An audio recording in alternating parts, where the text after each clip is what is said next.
राधे राधे, जय Shri Krishna. I hope सब अच्छे होंगे। दोस्तों, आज हम बात करेंगे स्नैपी गर्ल सपना चौधरी की।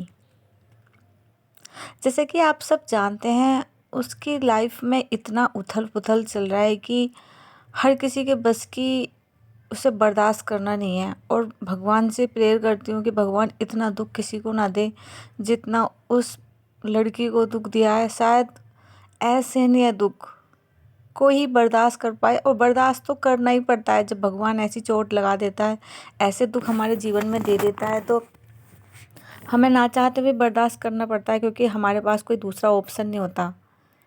मैं तो सोच के भी डर जाती हूँ, रूह कांप जाती है कि मतलब कितना दुख देखा होगा उस लड़की ने। पहले शादी होती है, फिर उसका हस्बैंड भी उसके ऊपर उसे टॉर्चर करता है, उसे मारता है, पीटता है। उसके बाद भी वो दुनिया के सामने, कैमरे के सामने सबको अच्छा बन के दिखाती है कि मैं बहुत अच्छी हूँ, मेरे ससुराल वाले बहुत अच्छे हैं। ये उसके संस्कार ही थे, जो अभी तक उसने मीडिया के सामने आकर कुछ भी सच्चाई नहीं बताई उन लोगों की कि उसके ससुराल वाले, इन लॉज फैमिली उसके साथ में क्या करते हैं।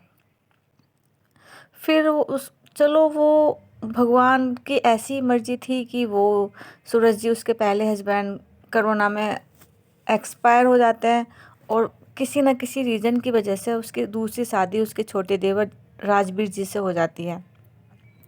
जैसा हम सबने देखा है वीडियो में, एक हंसती खेलती हुई फैमिली, अपनी लॉज का पूरा ध्यान रखती हुई लड़की, अपने बच्चों का पूरा ध्यान रखती, अपने घर का पूरा ध्यान रखती थी।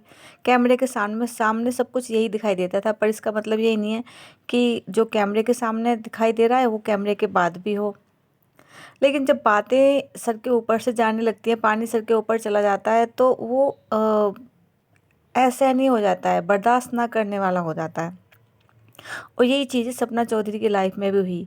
राजवीर जी के जाने के बाद में सपना चौधरी अपने परिवार का बहुत अच्छे से ध्यान रख रही थी, और हम सबको यही दिखाई दे रही थी कि वो बहुत खुश है, उसकी लाइफ में सब अच्छा है। वो उसके सास ससुर उसे बहुत प्यार करते हैं, बहुत ध्यान रखते हैं। हमको भी लगता था कि कितने अच्छे हैं बेचारे, कितना ध्यान रखते हैं उसका, उसके बच्चों का। पर दोस्तों, ऐसा कुछ भी नहीं है। आजकल उसकी लाइफ में बहुत उथल पुथल चल रही है, बहुत ज़्यादा परेशान है। कुछ ज़्यादा ही परेशानियाँ उसकी लाइफ में इतना आ गई हैं कि अब शायद वो कंट्रोल ना कर पाई, और कैमरे के सामने, हम सबके सामने, सोशल मीडिया पर उन्होंने उन लोगों की सच्चाई बताई। और सच्चाई जानकर दुख भी ये होता है कि ऐसा क्यों हुआ उसके साथ में। इतनी छोटी छोटी प्यारी प्यारी बच्चियां हैं, उनसे उनका घर छीन लिया। उनको एक बार भी ये दया नहीं आई कि सपना चौधरी चलो दूसरे की बेटी है, कम से कम वो तो दोनों आपकी पोती है यार। उनको तो कुछ ना कुछ, मतलब किसके ऊपर छोड़ रहे हो? उन दोनों बेटियों के ऊपर ना बाप है, अब दादी बाबा का साया भी चला गया। क्यों क्यों कर रहे हो उसके साथ में ऐसा? उसे घर से निकाल लिया, उसको कुछ भी नहीं दिया, बिना कुछ दिए उसे घर से निकाल दिया। कहाँ कहाँ, मतलब उनके पापा होते तो उनको कितने प्यार से रखते वो। एक महलों की रहने वाली जो जो लड़कियां, जो छोटी छोटी बच्चियां इतने अच्छे घर में रह रही थी, अब वो घर से निकाल दिया। अब वो वहाँ पे कैसे मैनेज करेंगे, कैसे रहेंगे? उनको आदत नहीं है ऐसे गांव जैसे माहौल में रहने की। क्यों कर दिया ऐसा? आई होप वो वहाँ पे ठीक रहें। और प्लीज़ आप सबसे मेरा निवेदन है कि सब उसको सपोर्ट करें। उसको हमारे सबके सपोर्ट की बहुत ज़्यादा ज़रूरत है। जितना ज़्यादा से ज़्यादा हो सके उसको फेम दिलाएं, उसको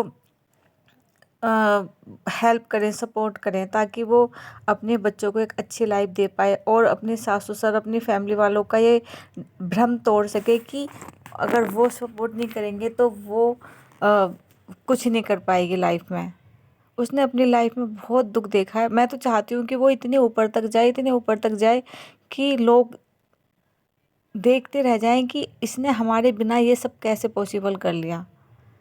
आई होप आप सब उसको ऐसे ही सपोर्ट करते रहेंगे। दोस्तों, मेरा हाथ जोड़ के आप सभी से निवेदन है कि प्लीज़ उसके बारे में कुछ भी गलत मत सोचना, उसे गलत मत बोलो, उसे सपोर्ट करो। उसे हम सबके सपोर्ट की ज़रूरत है।